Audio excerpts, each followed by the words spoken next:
Good morning, everyone, and welcome to this BEUC event, the AI Act, Machine Rule or Consumer Rules. We thank everyone for joining us. We're excited to have an in-depth discussion about the issues surrounding AI and the EU's legislation thereon and how we go forward on these issues. My name is Jack Parrock. I'm a Brussels-based presenter and correspondent, and I'll be moderating the event throughout this morning. We've got about an hour and a half where we're going to hear from the range of voices that we need to hear from all sides of this debate. And I think we're going to have a really, really good discussion about this issue, about AI and about how we're going forward. So if you're discussing this, if you want to tweet, if you want to use social media about the event, use the hashtag AIAct. And that will allow everybody to see what we're talking about as we go forward, if that's something you want to do as we continue through the event. Also, if you have questions during the event, then please drop them into the chat and we will try to read them as we go forward through the event. We will also have a short session at the end of this event, which will be devoted to a Q&A where all our speakers will be accessible to sort of have questions put to them. But if you do ask a question as we're going forward, I will sort of try and put them, if they're sort of related to the theme and the topic that we're on at that time, maybe we can bring those questions in at that time as well. So the structure of the event, we're going to have a short introductory comment from the Deputy Director of BEUC. We're then going to have a keynote speech, and then we are going to launch into our panel. I will introduce our panel speakers a little bit later, but firstly, we'll just have a quick opening comment from Ursula Packel, who's the Deputy Director General of BEUC, which is obviously the European Consumer Organization. She's a seasoned consumer lawyer and advocate who's helped shape consumer law in the European Union. She's also working specifically on these digital issues within BEUC, and she's seen in the press, in print and on TV and radio and broadcast frequently. So I'll just give her the floor quickly for an opening statement. So Ursula, great to see you this morning. Thank you very much, Jack, and also on behalf of BEUC, again, a warm welcome to all who listen and who see us now. We're going to talk about artificial intelligence and, of course, about the consumer perspective on the proposed AI Act. Let me maybe just introduce this debate by saying that artificial intelligence is, of course, already very present in our daily lives. We are subject to YouTube's and Facebook's algorithm, which use our behavior to continuously adapt the content that we see, and home assistants that are millions of consumers have them at home, such as Siri and Alexa. They carry out tasks for us. And the role of these AI systems that they play in our daily lives is only going to increase. And so will the risks that come along with them. We did a consumer survey last year, and that showed that actually people are quite worried about artificial intelligence being used to manipulate their decisions and leading to unfair discrimination and further invasions of their privacy. And what is very important, I think, for decision makers in this context is also to know that consumers do not have a lot of trust. They have actually very low trust in the authorities to exert effective control in markets of products and services that are using AI systems. And this is why we really very much welcome that the European Commission has put forward a proposal for regulating AI, the so-called AI Act, and that will set the ground rules for how these systems can be developed and used. And as I said, today we want to look particularly onto what this all means for consumers. So the quick question is, does this proposal bring consumers the rights and protections that they need to face the challenges and risks that AI systems pose? As you can imagine, we have an opinion about that. We just published our position paper on the proposed legislation only 2 weeks ago. You can find it on our website. And the answer, to put it very shortly, is no. The proposal, unfortunately, does not sufficiently protect consumers. Let me quickly mention 3 aspects that I think are very important, and I'm sure that our speakers will today touch upon them. So first of all, it's about the scope.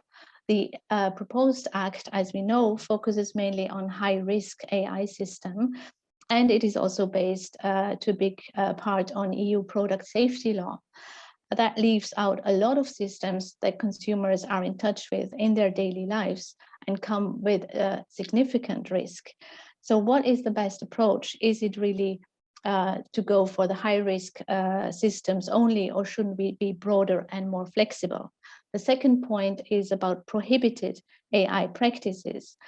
Firstly, is really, of course, the right approach to put some red lines, things that just are not allowed. But what about remote biometric recognition and social scoring if it is done by private entities for commercial practices? This is nearly not touched upon by the current proposal. What about emotion recognition? Should that be really allowed? And the third point is about specific rights and redress if something goes wrong. So in short, access to justice. Unfortunately, the Commission didn't even foresee a complaint for consumers in case they have suffered from non-compliant AI systems, or collective redress to be used in case of damages. So these are some of the most important questions from our perspective, and we are looking forward to discussing them today. We have an excellent panel. I would like to thank them already now for being with us today, and I wish you all a very interesting event. Thank you, Jack. Back to you. Thank you so much, Thank you so much, Ursula. So I'll just explain who is on our panel before we have our keynote speech. So we have Jan Elverlid, who is the manager for public policy at Facebook, monitoring legislative and regulatory matters. He deals with the company's interactions, with Facebook's interactions with policymakers here in Brussels. So he knows specifically what's going on. And also, obviously, Facebook is one of the key companies when we're looking at artificial intelligence. We also have, excuse me, Kim van Sparentak, who's a Dutch member of the European Parliament for the Greens. She's a shadow rapporteur on the AI Act within IMCO, which is the Internal Market Committee, which is currently looking at this. We will hear a lot more from her. She's also on the Special Committee on Artificial Intelligence, and she's going to be able to give us the insight about what's happening within the European Parliament. We also had scheduled the lead rapporteur on the AI Act, Brando Benifei. He unfortunately is unable to be with us. He is in Italy at the moment and was unable to join us live, but he sent us a short video, and we will watch that so we hear from him as well later on in the event. That will happen just before the Q&A session. We have Jordanka Ivanova, who is a legal and policy officer in the European Commission, specifically in DG Connect, the unit leading on preparations for the negotiations on the AI Act. That proposal was put out obviously on April the 21st. She is working within the Commission's factions on this. So that's going to bring in the angle of where those proposals came from, and she's going to be able to give us sort of an outline of the thinking of how the AI Act was put together. Last but not least, we have Klaus Muller, who is the Executive Director of the Federation of German Consumer Organizations. Since 2014, he's done that role, and he's the President of the European Consumer Organization, BEUC, just since May of this year.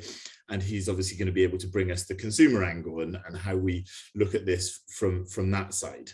But before we hear from them, we are going to hear from Dr. Michael Veal, who is an Associate Professor of Digital Rights and Regulations at the Faculty of Law at University College London. He's written an article that's got quite a lot of attention recently called Demystifying the EU Artificial Intelligence Act. It was published in Computer Law Review International.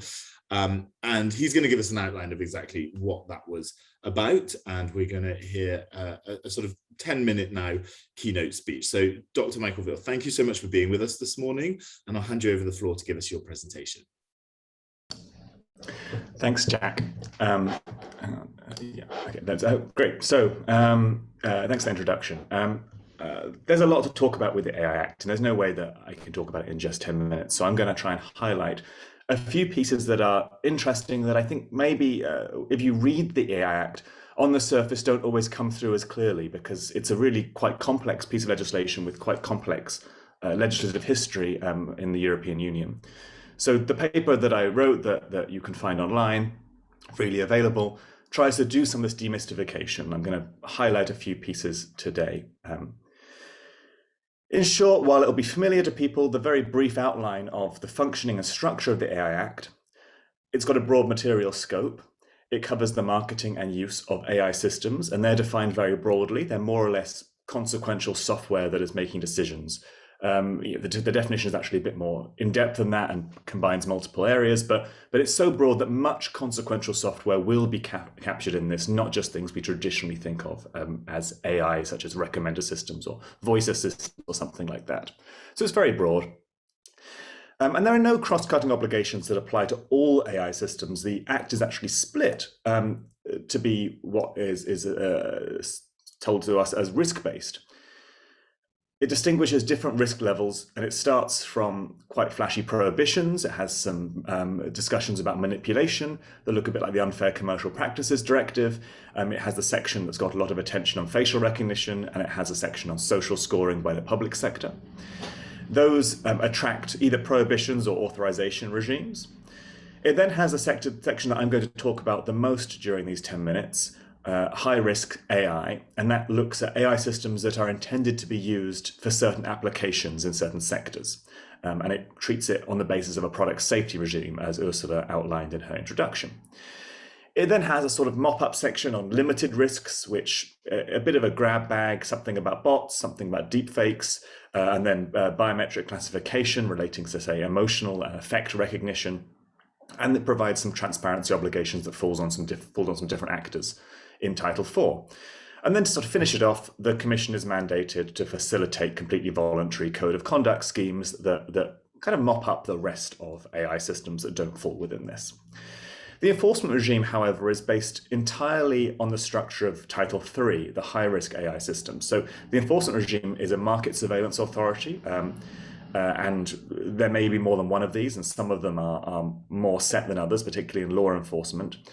But it draws on the product safety regime. And so it's important to understand what this regime actually is. How has the EU regulated product safety? For people in technology policy, this might not always be so clear, because while this is a historically very important part of European law, it doesn't attract attention from across the regulatory spectrum. It's quite arcane. An ecosystem of regulations called the new legislative framework. It's really an ecosystem of documents. Ranges from decisions of the Commission to framework agreements from the Parliament and Council to framework pieces of regulation that lay out some of the powers of enforcement bodies and so on. And it's a 40-year-old approach to harmonizing European regulation around quite complex products based on pre-marketing controls. The core idea of this regime has been going since about 1985. Is that you define essential requirements in legislation. So the legislation itself doesn't specify the detailed technical requirements of a system. It stays very high level. And that differs by piece of regulation. And while it's possible for companies to follow that regulation and just interpret those requirements directly, very few of these companies do that or have any interest in doing that. Because in practice, they follow the standards that the Commission mandates from private standardization bodies. These are bodies governed by private law, CEN, CENELEC, and ETSI. And some of you in the room will be very familiar with these organizations, others less so. These organizations go through the technical standardization process with the national standards bodies of member states and some other countries as well, and publish them as harmonized standards, where the Commission checks them and publishes them in the official journal. When they're published in the official journal, companies can use these instead of using essential requirements legislation, and in practice they do, because essential requirements are very hard and risky to interpret, and it's much better to interpret something that's clearer, and some legislation actually puts an emphasis on interpreting these and places rebuttable presumptions if you don't, and so on. So there's a big pressure to do this, and it usually reduces the conformity burden in other parts of the legislation as well if you use them. Companies then assess their conformity according to these standards. Sometimes it's completely self-assessment. Sometimes they involve a third party, a notified body. And there are different modules the Commission can choose from when it constructs a piece of regulation under the new legislative framework that are based on different modules that are based on the risk of the product, really. And after this conformity assessment has happened, a product with a CE marking can then move freely within the union. And so the pictures here indicate some of the products that are governed in this way. Lifts, medical devices, toys are just some of the few. PPE, for example, something we're all very familiar with, is another one. So this is the core idea of the NLF, and it was really based on the idea that it was a product of the idea. It was very hard to get agreement on detailed technical standards. So if we outsource de facto that rulemaking to a private body, it can both keep up with technology and it can pass through the legislative process. I'm now going to lay out 3 sets of novelties and consequences, which will be the sort of entirety of this talk. Because the AI Act goes in Title 3, which is really by far its most important and consequential title, I think, in the whole of the Act.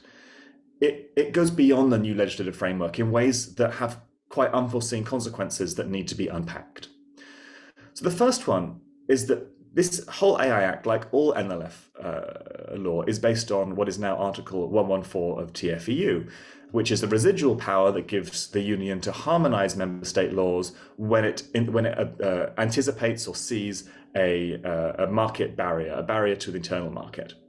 And therefore it can go across a whole variety of areas. And indeed, almost all of the digital single market legislation is based on 114. But it's a bit of you're playing with fire when you're dealing with 114. It's a very powerful instrument. And this is why. 114 is an instrument which has a huge push towards maximum harmonization, which leaves no room for member states to act and experiment with new policies. This is because if you leave room for member states to add additional standards, then these will be perceived as a barrier to market trade and free movement, and the court will seek to strike them down if presented with a preliminary reference in that way. And there are nuances, but 114 is I think by far and away the most the part of the treaty that is the most focused on maximum harmonization, because of the purpose is to harmonize, and it's only allowed to be used if there's a barrier, and it's for the purposes of removing those barriers. So why is this novel in the AI Act? Well, for the first time in any piece of legislation under the new legislative framework, it doesn't just harmonize rules that relate to marketing, for example, the design of a product upstream, but the use of a product, bringing in a huge more number of actors into this regulatory system. But there are very few obligations on users in the AI Act, particularly in Title 3. They more or less have to do as the producer tells them to, else they will have to recertify the item themselves. And only a few AI systems are in scope of Title 3. These high-risk systems that are in areas like migration control or access to public benefits. And there are some use obligations on Title 2 and 4, but realistically, for most AI systems, there are very few use obligations at all. It's quite a vacuum. Users have been harmonized, the rules around use, so that member states cannot further regulate use across the AI Act as a whole instrument, but member states don't have so much space to add new use obligations. There is an article inside Article 29 that allows them a bit of leeway, but we've seen the court work in this way before. It doesn't often give so much precedence or credence to these kind of gold plating provisions. So the consequence of this broad use definition of AI systems, combined with the broad definition of use extending into huge new areas for this framework, is that AI Act is likely to be used as a sword to strike down national policy experimentation at member state level. It precludes member states from making rules that relate to the use of consequential software systems. And it's really possible to frame a huge amount of legislation in that way. If you can start to say, well, this law affects the use of software and presents a barrier to trade, you can think about systems that relate to the use of machine learning models in the climate context, to not use ones, or to take steps to use ones that have fewer emissions. You can think about ones that relate to worker or union involvement in the introduction of software. If you say, well, you can't use this software in a workplace without consulting workers first, that kind of software can be framed as a use restriction, and it can be taken to the CJEU to say, well, this has been maximally harmonized by the AI Act. This legislation shall be struck down. Because it's a vacuum of use requirements, we're actually preventing member states from experimenting with policies in this emerging technology area, we're saying, well, we've solved the problem of use now. Anything else should be solved at a union level. But we don't see policies work that way. Look at all the rest of the digital single market. The Digital Services Act benefited hugely from experimentations at a national level. And we'll see this all over Digital Markets Act too. We need that bubbling up because we don't know how to make the right rules on use for AI systems, which are moving so fast. So it leaves little room for member states, and maximum harmonization is a bit of a strong weapon to be using. The second problem is around enforcement.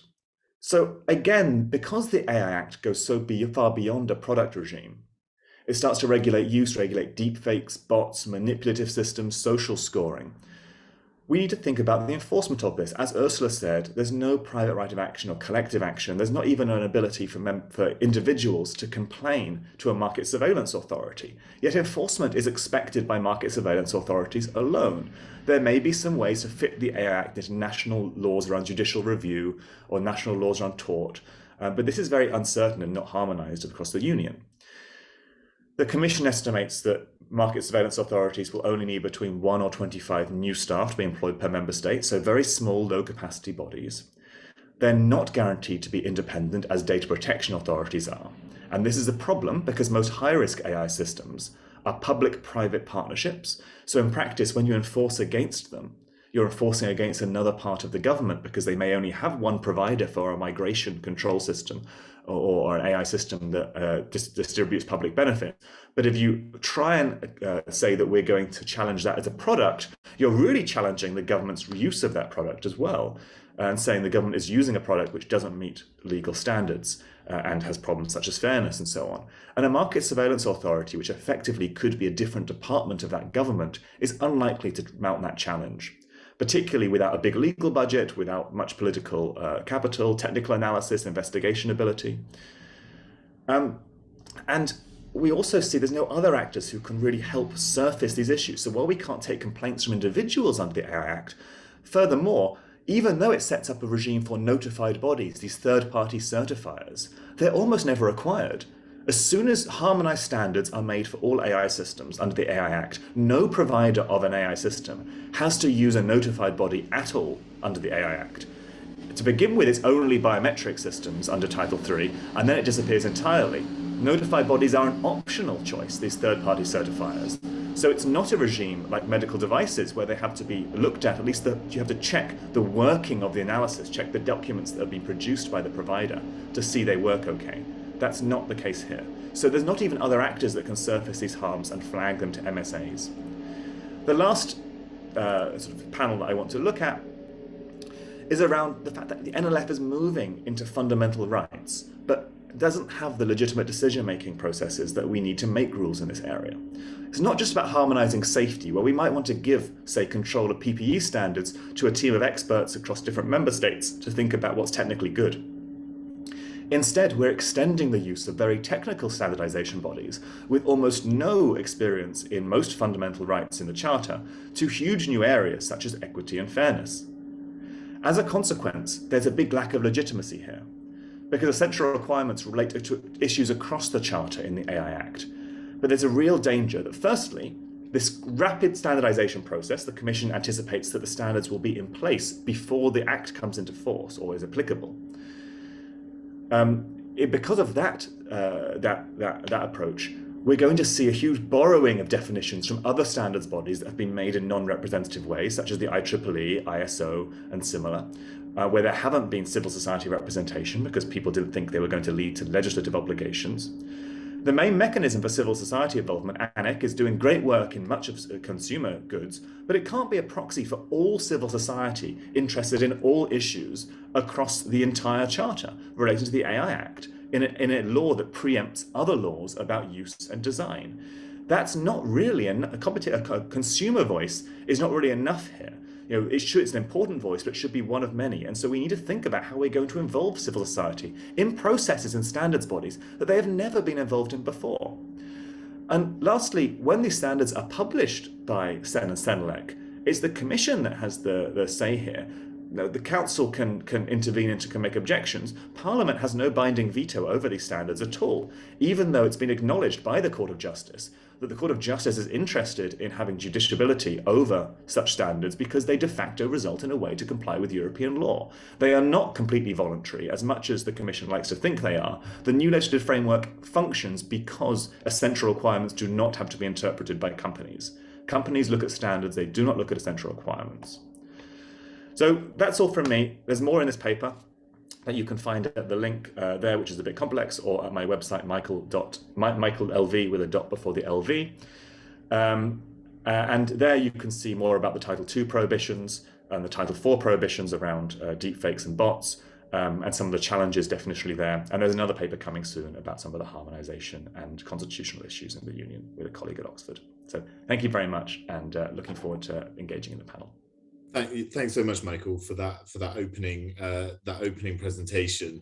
So you've been quite critical of the Commission's AI Act proposals there.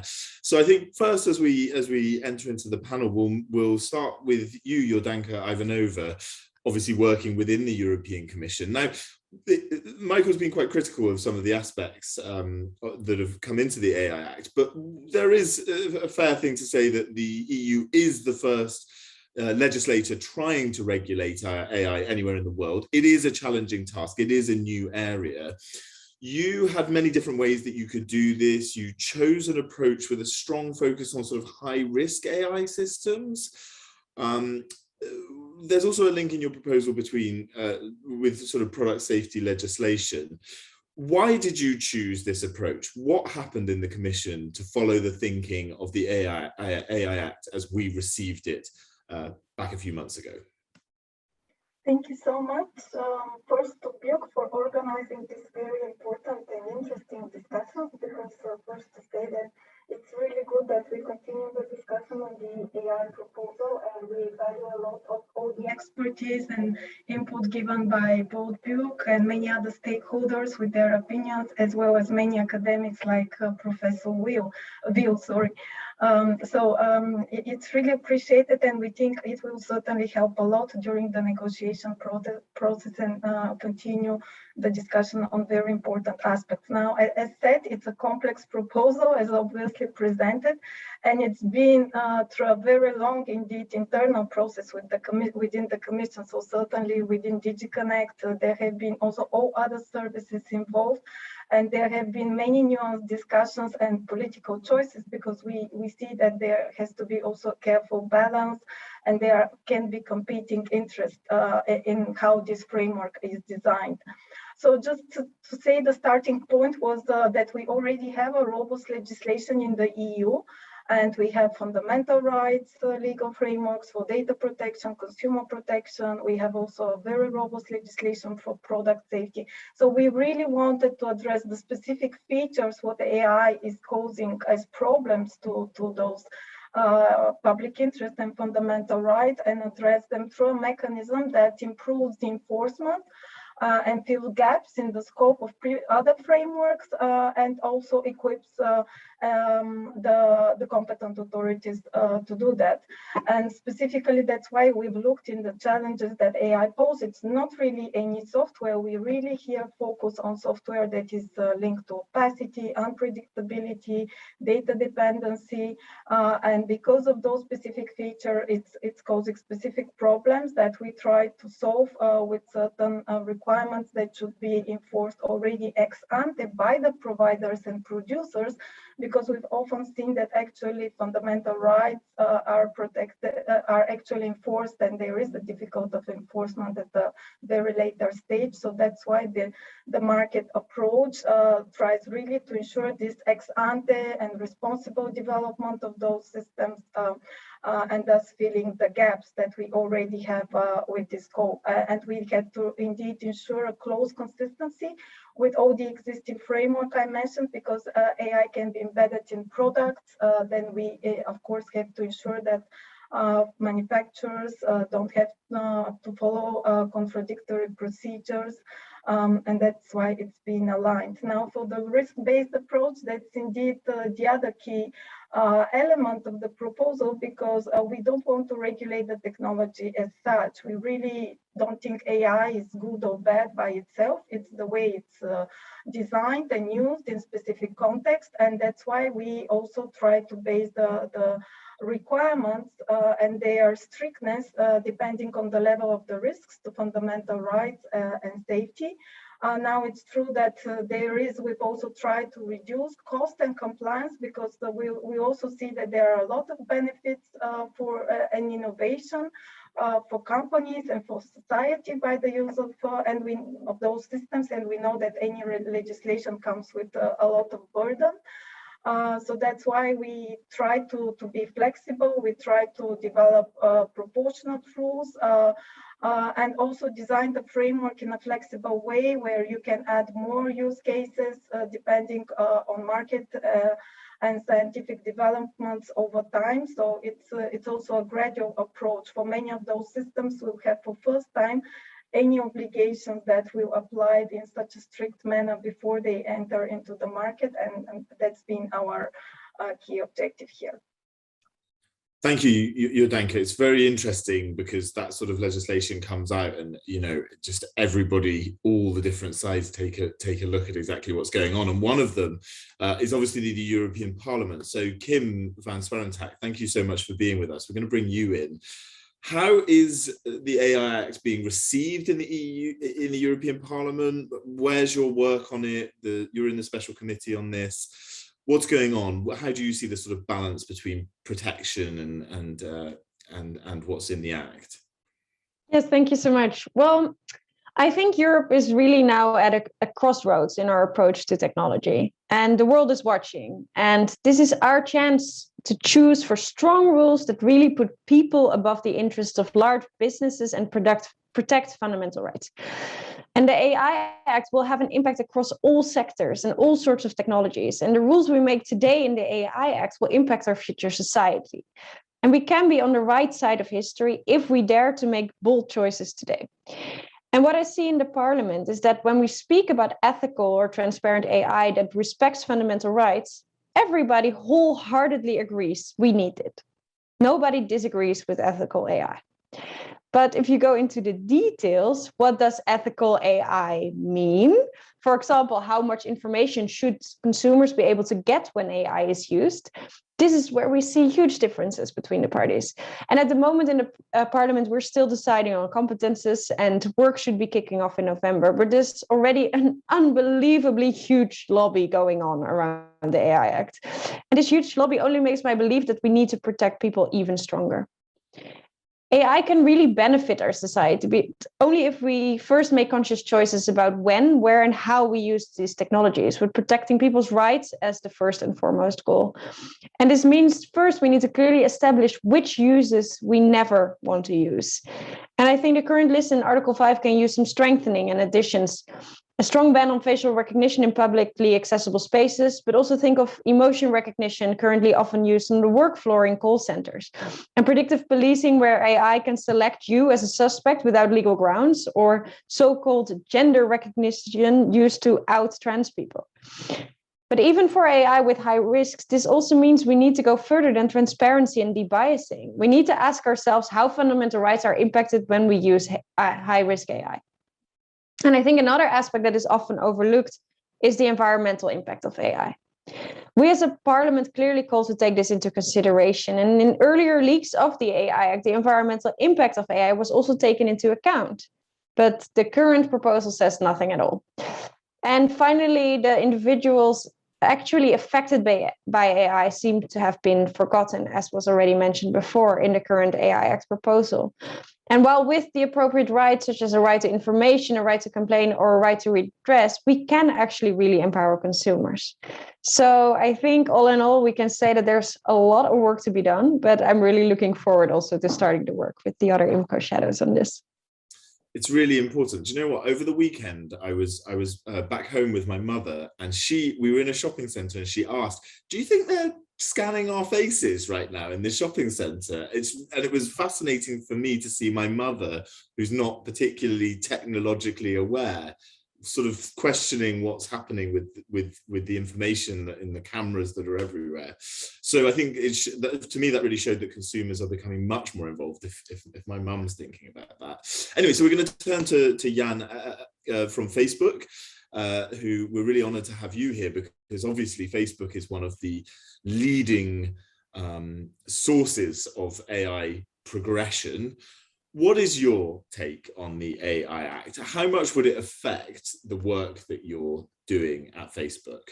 Thank you, Jack. I hope the sound is good. You cut off there a couple of times, but I think I got the questions. And please correct me if I didn't. Thanks for the word, and more importantly, also thanks to BEUC for organizing the event and inviting us to be part of the conversation. Certainly something we consider really important to work on this and get this right for the future. I mean, first of all, I think that most of us agree that AI is a uniquely powerful technology that must be used and developed responsibly. I think, as Kim mentioned before, we sort of, the few of us disagree on that, but of course there's some parts on how we do that we might have other disagreements on. But I mean, we believe certainly that this technology can only deliver on the whole potential for society and people if it's trusted, safe, fair, accountable, and transparent. There's no doubt about that from our side. I mean, for us, it's a technology that we're using fully or partly in a number of different aspects of our services and products. I mean, it's everything from how we rank the content on different feeds to, even more importantly, how to make sure that our platforms are safe so we can handle the violations of the rules on our platform when it comes to spam or misleading content, but also when it comes to accessibility and making sure that all people can view the content, get the content read up instead of viewed as pictures, etc. And it's also been for a long time a strategic investment for us going into this. And recently we've talked more and more about what we think is the future of internet, what's called the metaverse, and where we think AI along with AR and VR are crucial technologies to create this new experience that we all will use increasingly to make sure that we consume digital services. For us, we've since a while back, we've created cross-disciplinary responsible AI team internally to make sure we address these issues and responsibly at all levels and stages of our product development. They work across different product development teams internally and make sure to provide expertise and guidance on how to get this right. Their work is primarily focused around 5 pillars, which are privacy and security, robustness and safety, fairness and inclusion, transparency and control, and accountability and governance. And I think we recognize many of these, not only from the AI Act, of course, but also from more work that's actually been going on for quite a few years when we've been discussing how to make sure that we develop AI responsibly and ethically. Getting a little bit more to the Act itself, I mean, we're supportive and happy to see the high-risk approach from the Commission's proposal. We think that's the right way to go. And can strike a balance between sort of getting the right obligation in place to mitigate further risks, but still keeping and making sure there's room for innovation. And want to also get to that. I mean, sometimes it's painted as we're sort of balancing the interest of people and consumer versus the interest of companies here, but the balances we're striking are far more complex than that. They're in the interest of privacy versus the interest of safety sometimes are at odds and competing with each other. So it's not just sort of a company versus a user. It's sometimes the best for a user in 2 different areas as well. We do have a concern about some of the approaches where we do think it might threaten the possibility to develop AI in Europe. And I mean, some of it comes back to definition, has been touched upon also by other speakers, where we think that it's a fairly broad definition and unclear today, and it involves way more than we would consider the way we read it right now. artificial intelligence and just potentially any kind of software would get in scope on that. There are prohibited practices that are slightly unclear what they're after and what they would mean for us as well. The scope of the remote biometric identification system is also a little bit unclear. It could involve a lot more than just what we think about as facial recognition. So those are a couple of things. And then on the enforcement and government side, we are slightly concerned that it is not harmonized enough, where we see in other pieces, and the new legislative framework might make it difficult and fragmented throughout Europe still, even though the ambition clearly is to harmonize here. So those are a few points that, and we've written a rather lengthy answer to the consultation that I'm happy to provide to anyone that's interested as well to go deeper into those points. And when it comes to the question of where we think we might be sort of affected by this regulation, it would certainly apply to some aspects of what we're doing.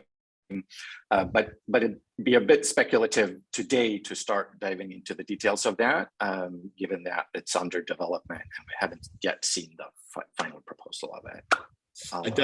I'll stop there. I don't doubt that you're trying to look at exactly what the different options will mean to you, though, for sure, in all the different versions internally, I'm certain. So we'll turn to Klaus Muller, the president of BEUC.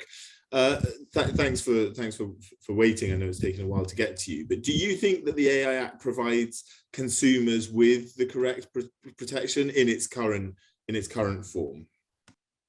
Well, first of all, thank you for giving us the opportunity to address this issue. And I think all national consumer organizations are very grateful that BEUC is so much in the lead of this debate from a consumer's perspective. And in all, VZBW welcomes that the European Commission proposes a regulating layer down harmonizing rules on artificial intelligence. But, and this is as we probably ask for, we are not satisfied. And we see that the AI Act only very selectively, and there are only too few consumers will be protected in major areas from economic and financial harm. The rules as we see them now, and as VZBW hoped, will not increase consumers' trust in AI. And this is probably one of the most important things we need in the near future. The proposal hardly entails measures to increase any transparency and traceability for consumers. And independent audits are foreseen merely for a few high-risk AI systems. And the scope of application is too narrow so that rules do not apply to a number of high-risk AI applications. Let me say something positive. We welcome the proposal's broad definition of AI systems. And I heard this also by Michael's introductory speech. It ensures that the regulation covers all relevant algorithmic systems. And so we would call it future-proof. And that's something positive to say. But we need a broader scope. The Commission's stated objective is to foster a trusted AI with the AI Act. But consumers will not be protected from damages and risks caused by AI in many areas. For example, the proposal neglects economic damages by AI systems that systematically deny consumers access to services or exclude them from entire market based on opaque personality analysis. Surveys show that consumers want a strong regulation to protect them from AI risks. We just heard some of them. But the AI Act largely entrusts providers with assessing the conformity of their high-risk systems themselves.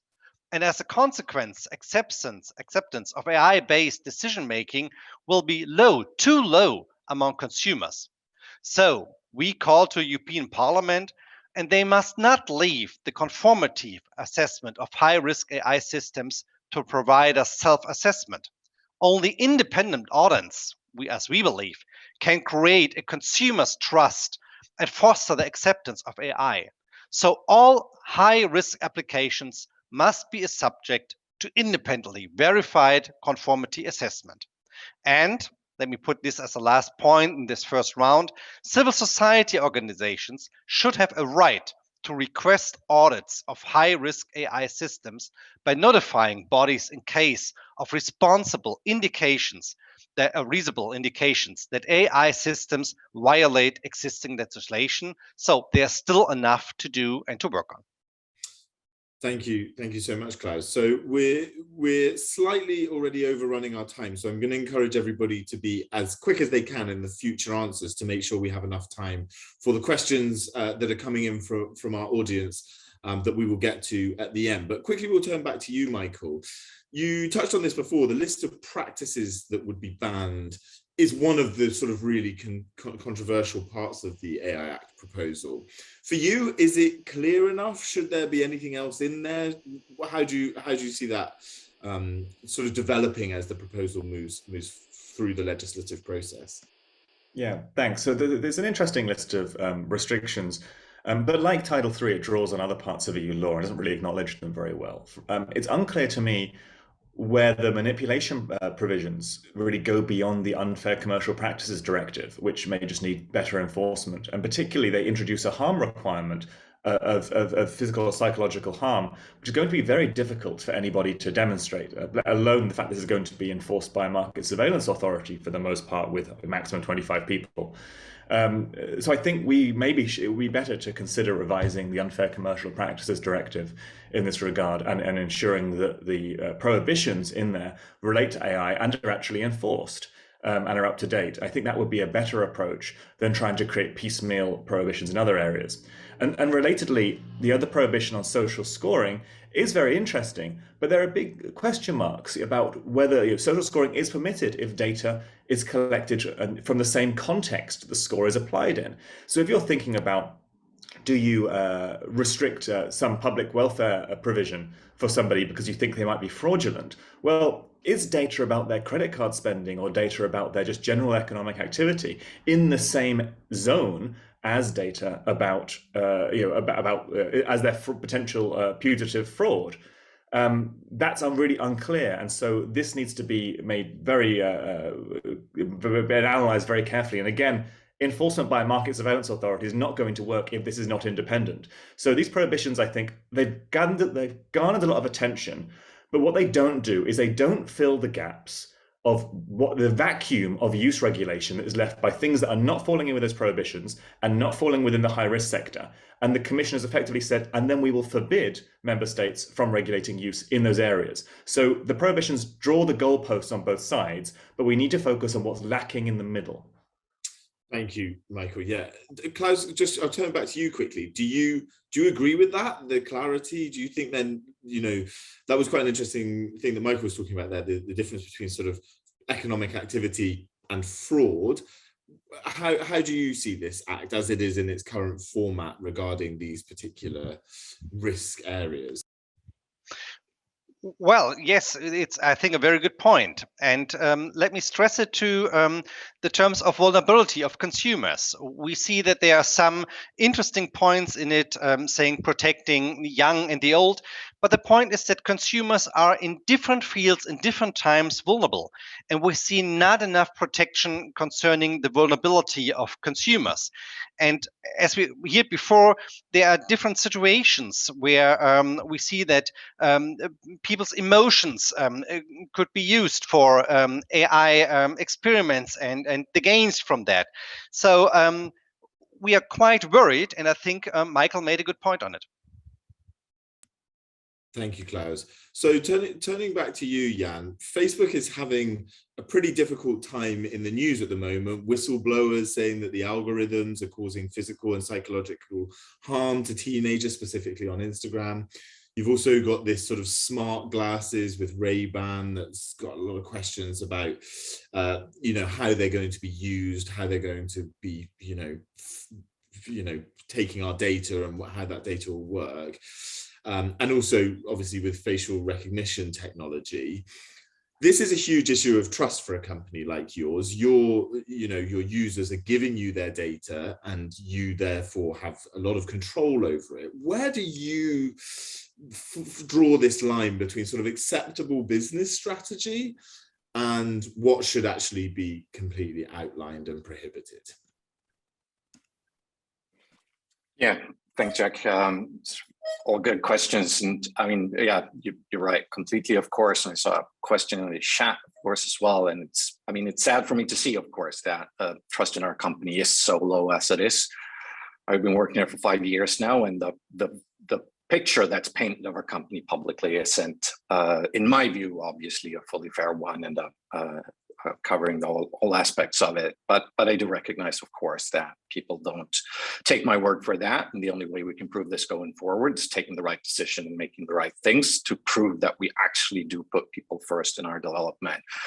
I mean, when it comes to the specifically, you mentioned the Instagram research that's been reported around, I think that the notion that it causes harm to teenager is certainly not the full picture. It was reported where 11 out of 12 areas, the benefits, the people that used Instagram and asked about the sort of the negative versus the positive, they were all more positive than negative. And the 12th area where that was the only one where there was a slightly higher degree of negative than positive experiences. But on the other hand, most people do say that they're neutral to the impact of using Instagram in those cases.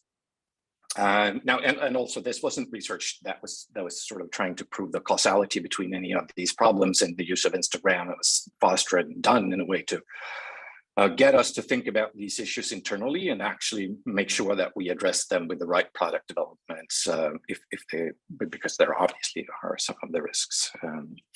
When it comes to Raven's story, so just briefly on that, there are a pair of glasses, obviously that it's a partnership with EssilorLuxottica and EssilorLuxottica, sorry, and Facebook, and just been launched not that long ago, and it's got cameras on it, so you can take a picture. And the idea about it is that you should be able to easier share your content with friends, family. The glasses themselves have no facial recognition technology on them. If you would take your photos and move them over to some other app where there might be facial recognition technology in that app, you might be able to use that. But within the app that is paired with the glasses, which is the Facebook BEUC app, there's no such possibility today. So that hasn't been implemented. And we're in constant dialogue around this. It's obviously an area of concern for both civil society and regulators, but also from us.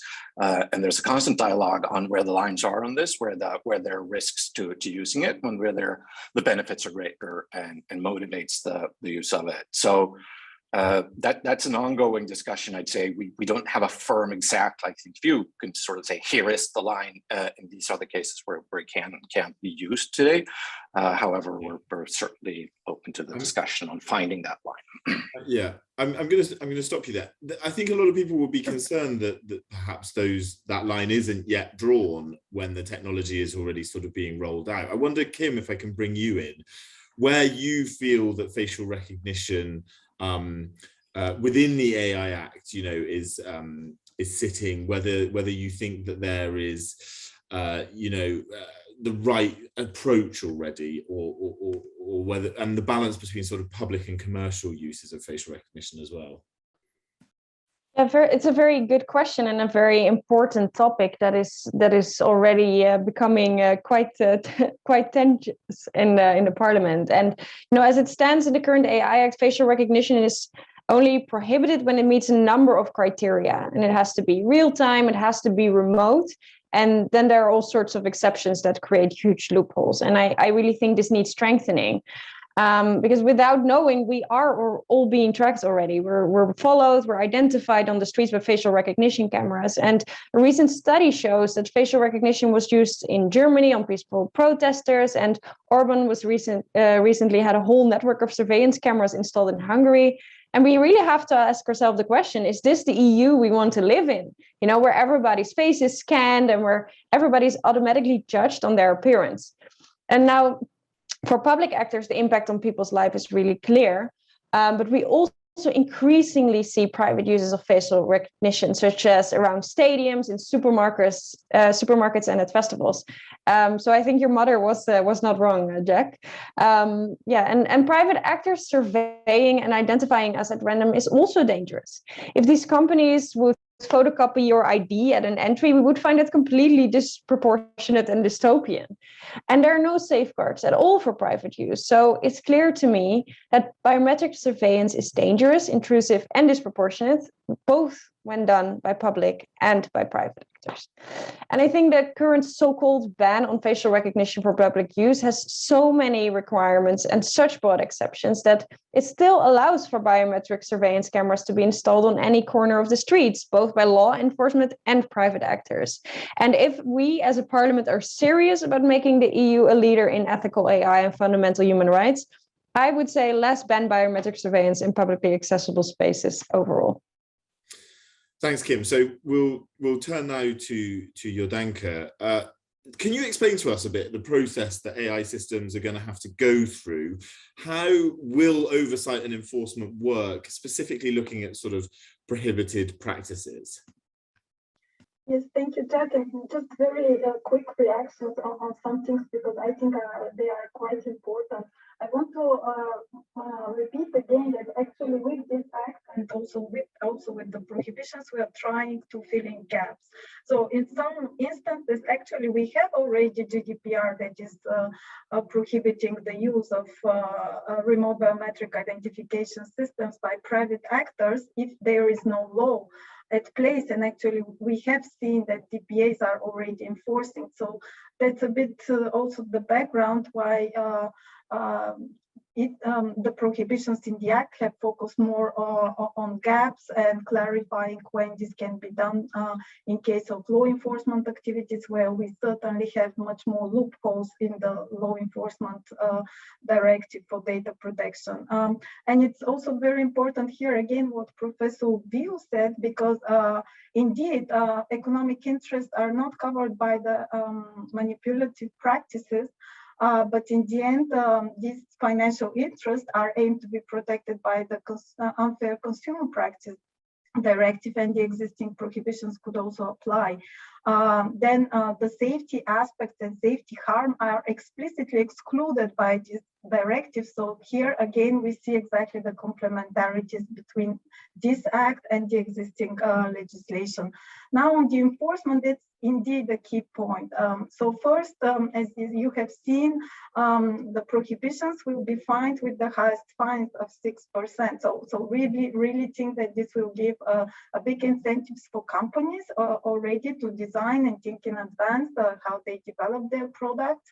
Now the harm, again, it should not have occurred. It often said that it is just likely in case of the prohibitions of manipulative practices, and that harm can be, of course, also collective. It's not excluded. It can accumulate also over time. So we certainly interpret the scope a bit broader of those prohibitions, and they will be certainly enforced by the market surveillance authorities that will have all powers under the consumer market surveillance regulation, and also people who are affected, they can directly rely in courts on those prohibitions because they are directly applicable, because this is a harmonized regulation. Thanks, Jordanka. So what we're gonna do now is we're gonna move on to a video, the video I promised from Brando Benifei, who is the lead rapporteur in the European Parliament, an Italian MEP who sits with the Socialists and Democrats. He wanted to be with us for our event, but wasn't able to. So just because we're running low on time, we're gonna play that video just quickly now to make sure we hear from him and his opinion. So I'll let that play. The team are gonna pop it up on your screen. Dear friends, thank you for inviting me to this important discussion organized by the BEUC.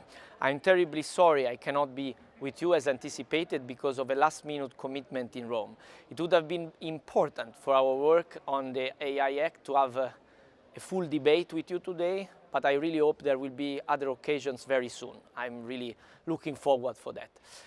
I'm therefore sending you this brief message to confirm my commitment to protect consumers and to ensure that fundamental rights are at the core of the AI Act.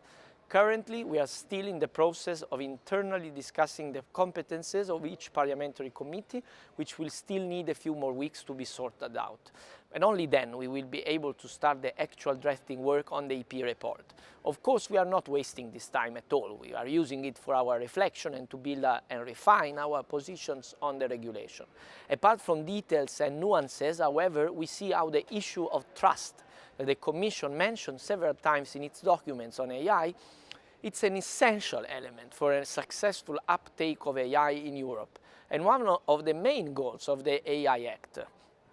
It needs much more work than it currently is in the case of this draft regulation to build this trust. To make an example, while we appreciate the more nuanced approach to the risk levels, we still see a problem with the prohibited use cases and especially the exceptions. I'm talking, of course, in particular about real-time biometric recognition in publicly accessible spaces, a practice that should be banned altogether, as I have already said in numerous occasions, and not only by public authorities, but also by private entities. When it comes to the high-risk use cases, some of them are still too invasive of people's lives, and in some cases they concern techniques that have no scientific basis, such as emotional recognition. The ones on AI in the workplace, especially about termination decisions, as well as workers monitoring, need to be more carefully assessed, as they can also clash with national labor legislation. And above all, what concerns us today is the proposed conformity assessment requirements for almost all the high-risk cases. Internal assessment means that we would only discover non-compliant AI systems after market surveillance checks, where so many lives might have been already damaged by wrong or biased decisions, and this with still too little redress possibilities in the regulation, not to mention incomplete standards and the lack of obligations on fundamental rights impact assessments obligations on users that maybe should be more correctly named, in many cases, deployers. This issue of conformity assessment is the typical problem with product safety legislation. So I wonder why, in regulating a technology with such disruptive potential, if not properly addressed, this has not been taken into more consideration. I asked this directly to Commissioner Vestager during our first exchange of views on the proposal a few months ago, and she replied that this was intended to build volume in Europe, to encourage businesses, not to impose too many burdens. I understand this point of view, but I think we cannot think just like that. We have to put people's rights and consumer protection first if we really want this European model for AI to be human-centric and for consumers to really trust and use AI systems. I think this must be done with much more conviction.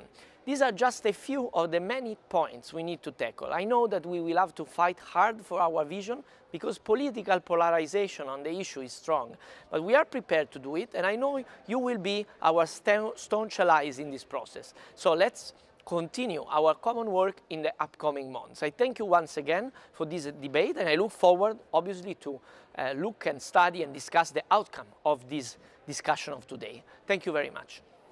I'm going to plead with our panelists now to be extremely short. The next few questions, if you can just give me really, really concise and short answers to make sure we can hit the Q&A. We've got some really interesting questions that have come in from our audience. So I'm going to turn to you, Klaus. One of the things with the AI Act is that it doesn't actually give additional rights to consumers about obtaining explanations and perhaps challenging decisions. Do consumers need that? Oh, yes, certainly. And I think in the last hour, we heard how new and how important this new technology will be.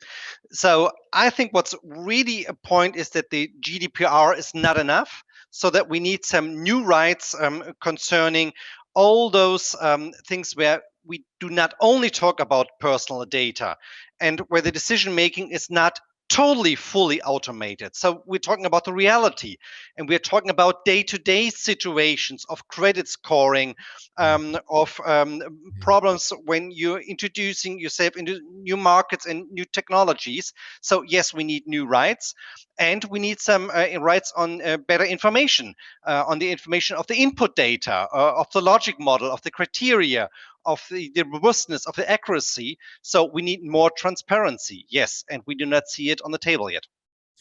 Thank you, Klaus. So we'll move to you, Jan. One of the things in the Act is that public authorities, they're suggesting, could be granted access to source codes of AI systems. Do you support that? And how do you feel about opening up really to scrutiny, but from researchers from civil society? Transparency is certainly a key prerequisite for us to be able to deliver an experience that user feel is in the control, and from a transparency perspective and human oversight perspective, we must make sure that the users understand and have a possibility to influence what the decisions made by technology.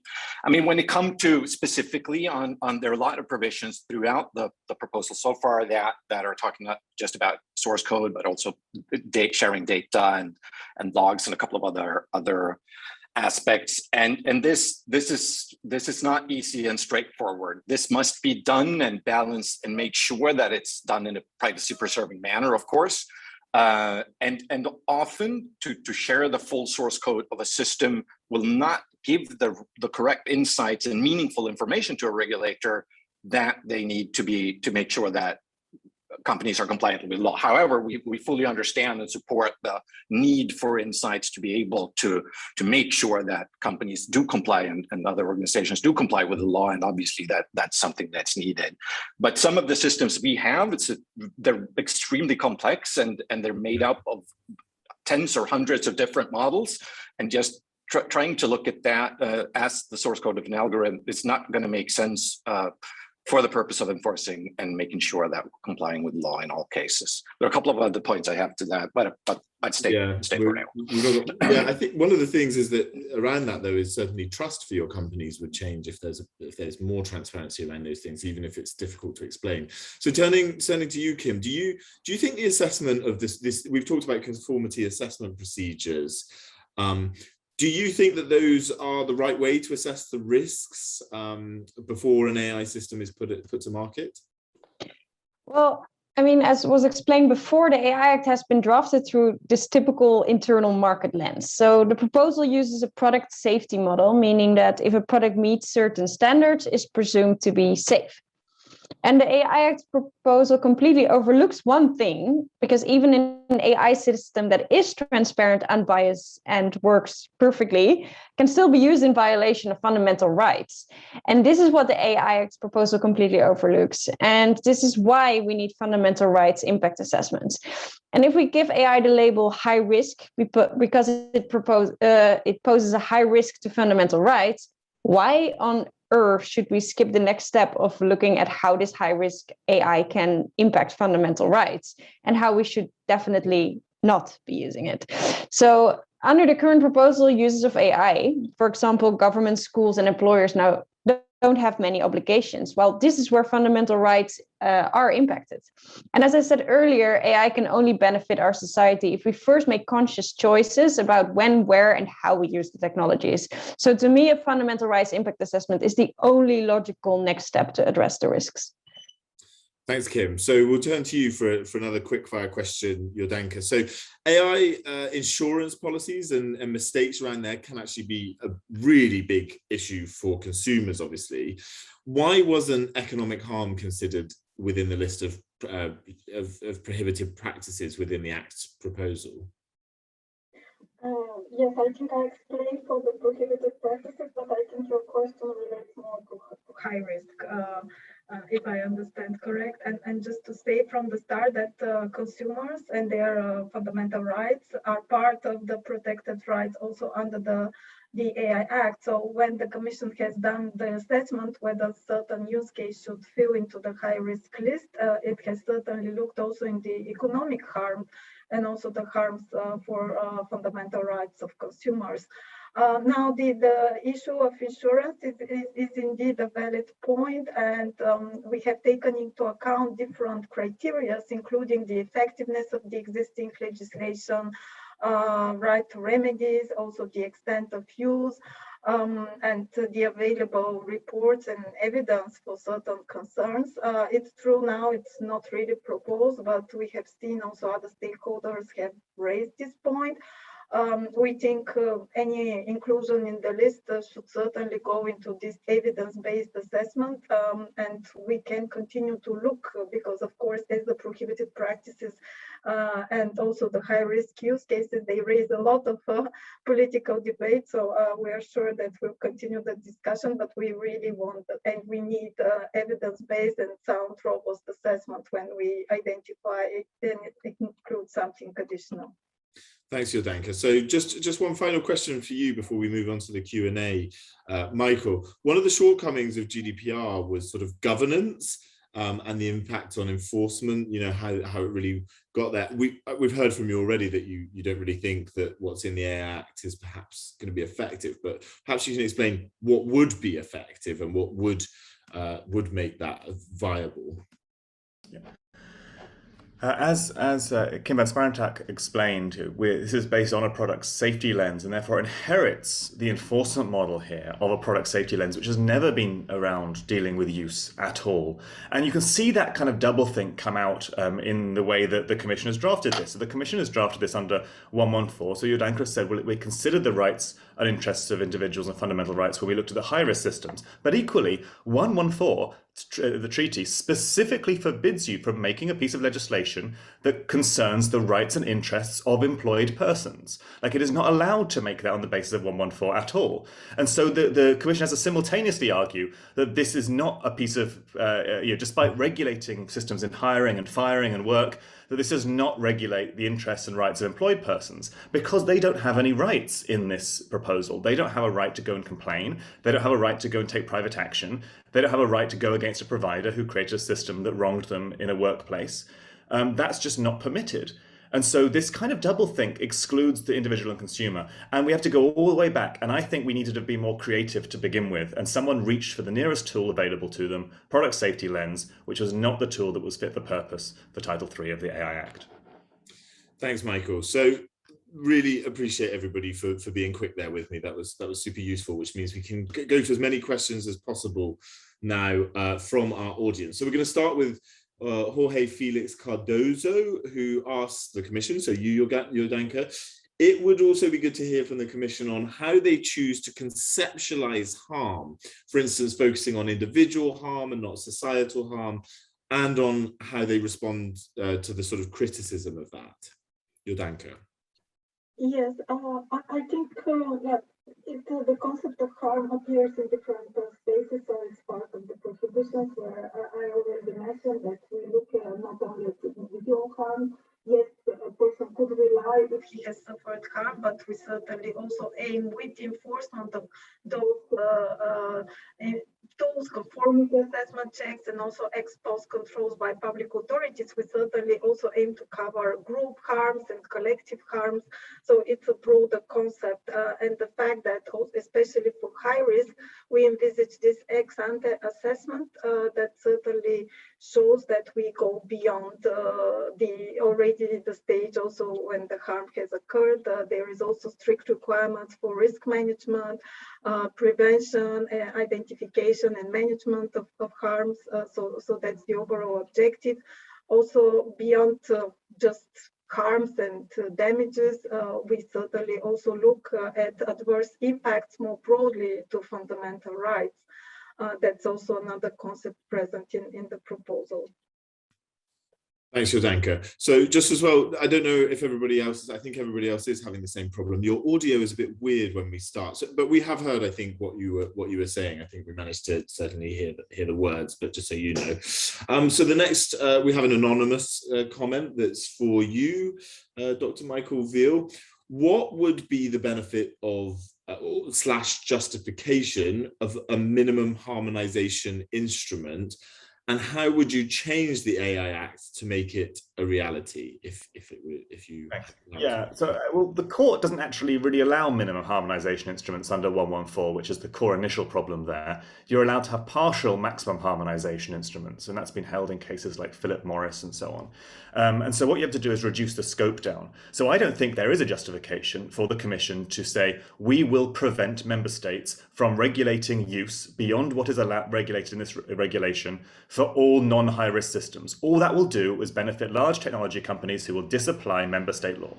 So what can you do instead? Well, you can instead say, it doesn't fix all the problems, but say this, in Article 1 of the AI Act, this will regulate use in relation to high-risk systems, in relation to human oversight, in relation to monitoring. Narrow it down and say this instrument is only trying to regulate use in certain areas. It is only trying to regulate use insofar as it covers the user obligations in Article 29, and you categorize those, you name them. So the court can then, if challenged and is told to disapply things that apply to any high-risk AI, the court will not say, this is a use of a software system, we will disapply it for the sake of the internal market, because I see that's going to happen, and you will see a tide turn where tech companies start lobbying for this, because what the Commission is doing is handing them a sword, not handing consumers a shield. You can change it, but still, because it's a product, there are limits to how much you can change it. There are limits to how much you can change this because of the way you've started, but some things can be changed, and the scope is one. Thanks, Michael. So our next question is from Professor Chris Marsden. I think this might be a good one for you to answer, perhaps, Kim. Professor Marsden says the AI Act is such an obvious sponsorship, that's their words, rather than a regulation measure. Why doesn't the European Parliament send it back and stop it? We need real AI regulation, not this attempt to preempt proper member state measures. This touched on what Michael said. That's obviously quite a strong statement, but I wonder how you feel about it, Kim. Well, I think in order for the Parliament to agree, we have to see a lot of changes. But we also realize that, as was mentioned before, this is the first time we are trying to regulate AI. It hasn't been done before. And it's not an easy task. So we see that, it's not easy, but we have to make sure that we make it as strong as possible. And I don't think the Parliament is afraid to take a very firm stance and make sure that this AI Act actually practices what the Commission preaches, because the Commission is saying we will go for ethical AI, we will have a European AI, and we will, make sure that innovation in terms of AI is really shaped in the direction that we want it, not the surveillance state system of China, not the surveillance capitalism system of the US, but our own ethical AI that is based on fundamental rights. That's what they're saying. And I think the European Parliament is trying to do everything we can to make sure that that is also what the AI Act will say in the end. It's going to be a long old road for this act before it ever comes in, and we all remember the GDPR negotiations and how long that all took. So the next question is for you. It's Jordanka. It's an anonymous question as well. But the question is, given the scale of harms from remote biometric identification technology, such as facial recognition, how does the Commission justify not extending the ban to private actors? Why is that not in the proposal?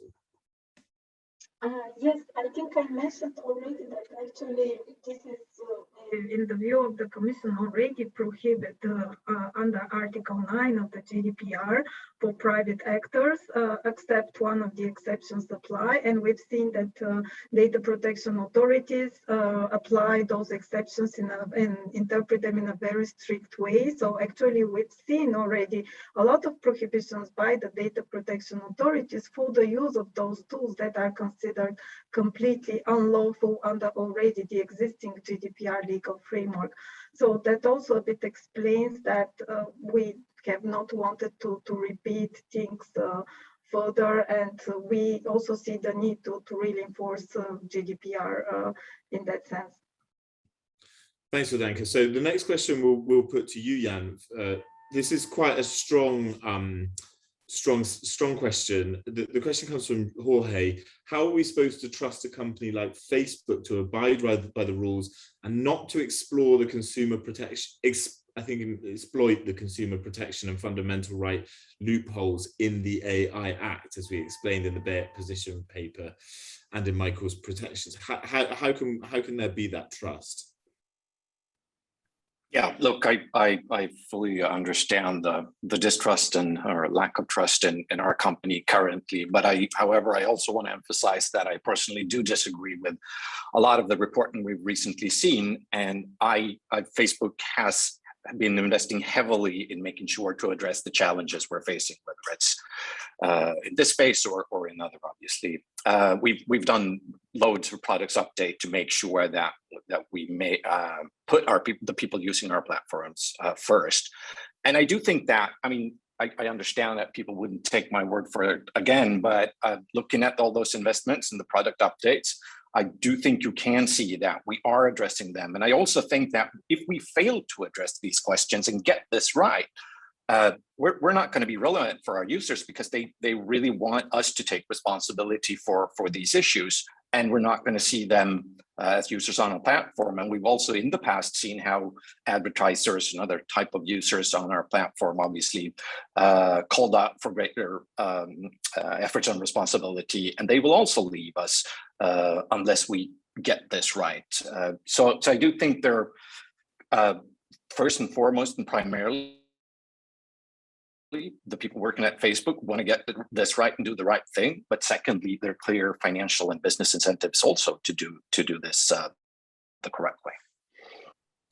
Thanks, Jan. So, and there's going to be so much pressure on your company to do that. I think the scrutiny is going to be intense.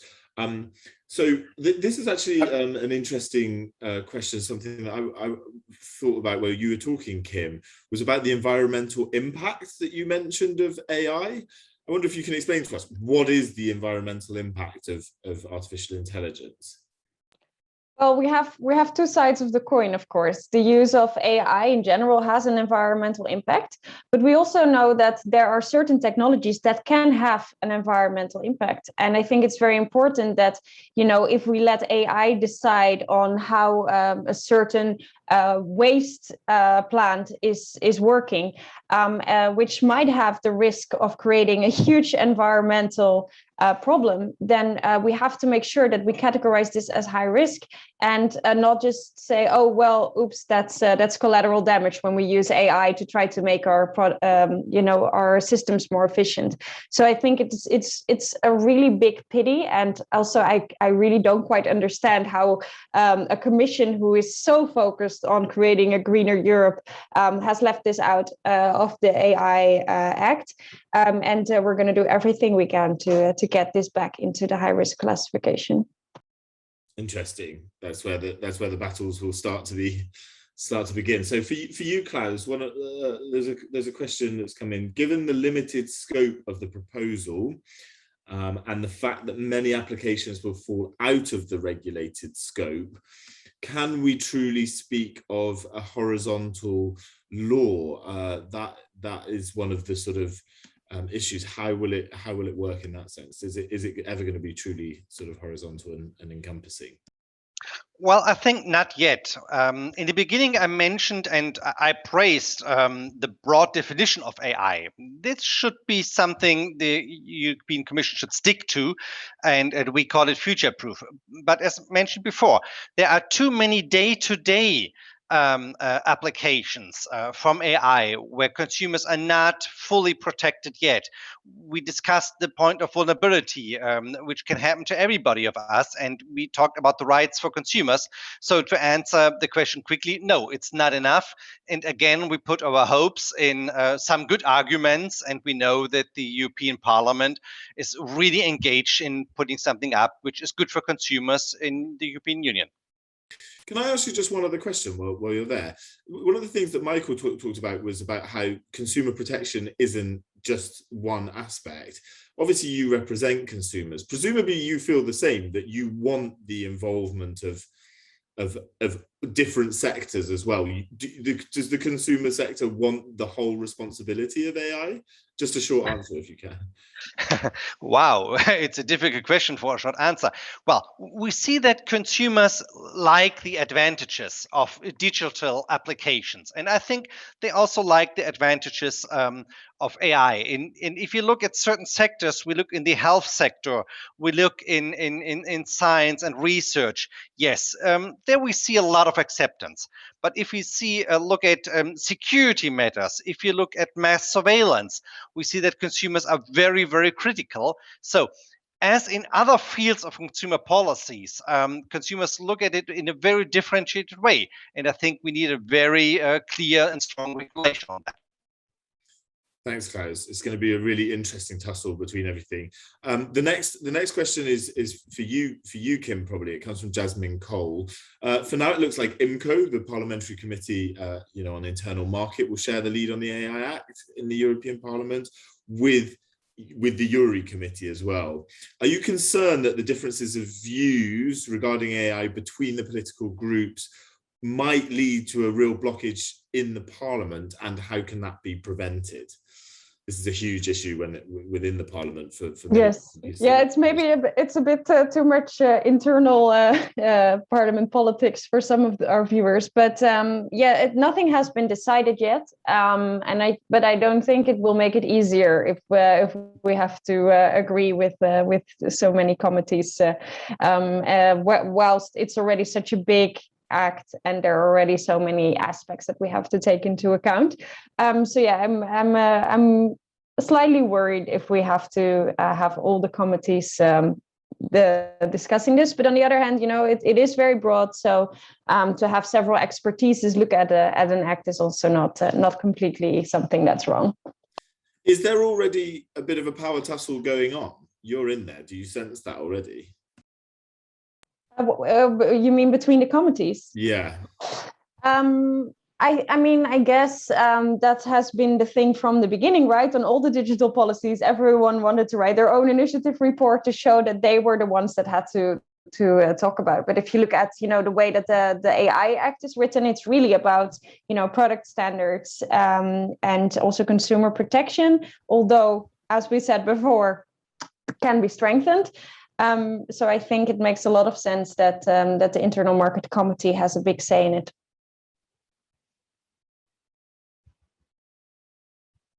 Sorry, I'll unmute myself. Thank you so much. So just one final question to you, Jordanka, maybe.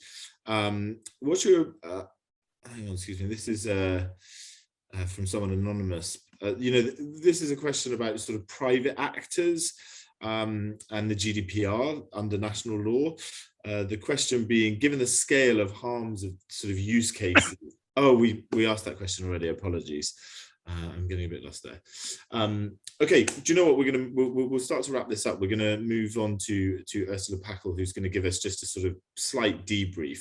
So I'd really like to just extend a lot of thanks to Michael Veal, who gave us that opening presentation. That was extremely interesting and really set us up for the rest of our debate. To Klaus Muller, obviously the president of BEUC, to Jordanka Ivanova from the European Commission. That was super interesting. To Jan Elverlid from Facebook. Really important to hear from a company like Facebook that's going to be so important as we go forward, and also obviously to Kim van Sparentak, who's joined us as a representative from the European Parliament, and also to Brando Benefei, who sent us through that video, who was unable to attend but is the lead rapporteur. So I'd like to thank you all so much for joining us. Thank you for having me, to BEUC, and to all the team that have organised the back end of this event. It's been a real pleasure working with BEUC and with their team. So I'll hand over now to Ursula, who's going to wrap up our event with a short statement. Thanks, Ursula. Thank you, Jack. And well, thank you very much to everybody who contributed to this debate. I hope you will agree with me. It was really rich and interesting, and a lot of different points have been made. I think there is one point where I guess everybody would agree that the AI Act is going to be a centerpiece of the digital transformation. And we all know about the motto that the European Union has for this digital transformation, that it must be human-centric and fair, so that everybody benefits from it.